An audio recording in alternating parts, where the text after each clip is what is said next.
Nous avons un nouveau président qui n'est pas du FCC et ça prouve que nous avons fait un pas en avant. Vous l'aviez vu venir, Tshisekedi, ou un opposant au sommet de l'État, vous avez vu venir ce scénario?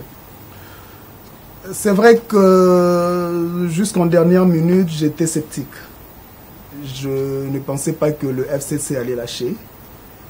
Et quand j'ai appris que ça ne sera pas quelqu'un du FCC, c'était quand même un soulagement. Un soulagement parce que j'ai vu le FCC lâcher. Pour moi, lorsque j'ai vu les autres candidats, j'ai tenu un discours un peu différent. J'ai dit, Kabila fait marche en arrière. Pourquoi marche en arrière? Parce qu'il a lâché quelqu'un de sa propre famille politique. Il a lâché ou il a plutôt été désavoué par les Congolais qui n'ont pas voté? Désavoué, mais il avait aussi la possibilité de faire proclamer Shadari.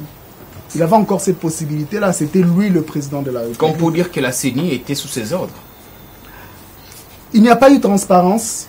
La CENI n'a pas publié les résultats bureau par bureau, comme on le voit dans d'autres pays. Nous l'avons vu récemment au Sénégal. Votre caméra. Donc, la CENI ne l'a pas fait. Donc, ça prouve que la CENI nous a caché beaucoup de vérités. Quand cela ne tienne, les changements sont arrivés, l'alternance est arrivée, et nous nous accrochons à ces changements-là. Qu'est-ce que ça veut, surtout quand on sait qu'on vous a vu à un moment donné aux côtés de Martin Fayulu? Vous l'avez lâché en quelque sorte? Non, notre collaboration avec Fayulu et les autres candidats était fonctionnelle. Cela veut dire que il y avait certains problèmes d'ordre technique liés à la machine à voter, liés aux fichiers corrompus, liés à d'autres problèmes pendant le procès électoral, et qui a fait que nous puissions nous mettre ensemble pour essayer de changer cette situation-là en notre faveur. Donc c'était une collaboration beaucoup plus technique.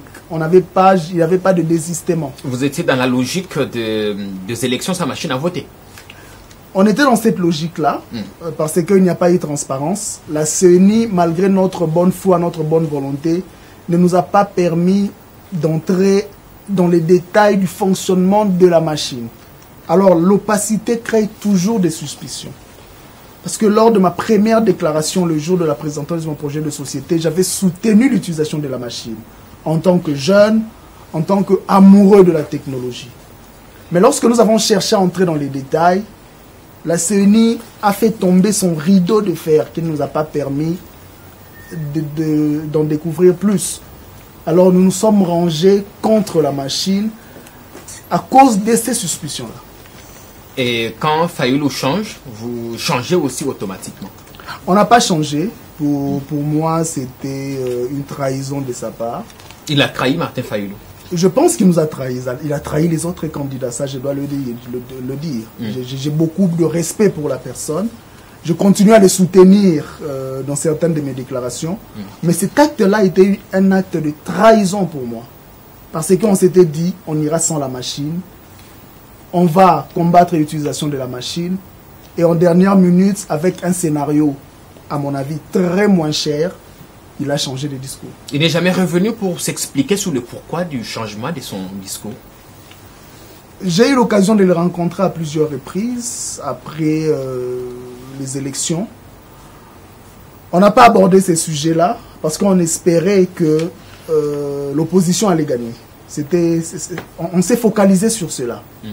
Et voilà, et quand l'opposition a gagné, notre discours a quand même changé. Quand bien même qu'il continue à revendiquer ce qu'il qualifie de vérité des urnes. Oui, c'est son droit. Je pense aussi que sa démarche est digne. Vous êtes avec lui sur ce coup-là? Non, je ne suis pas avec lui. Mais je suis aussi d'avis que la déclaration de son directeur de campagne qui a dit que cette dynamique-là de la vérité des urnes a atteint ses limites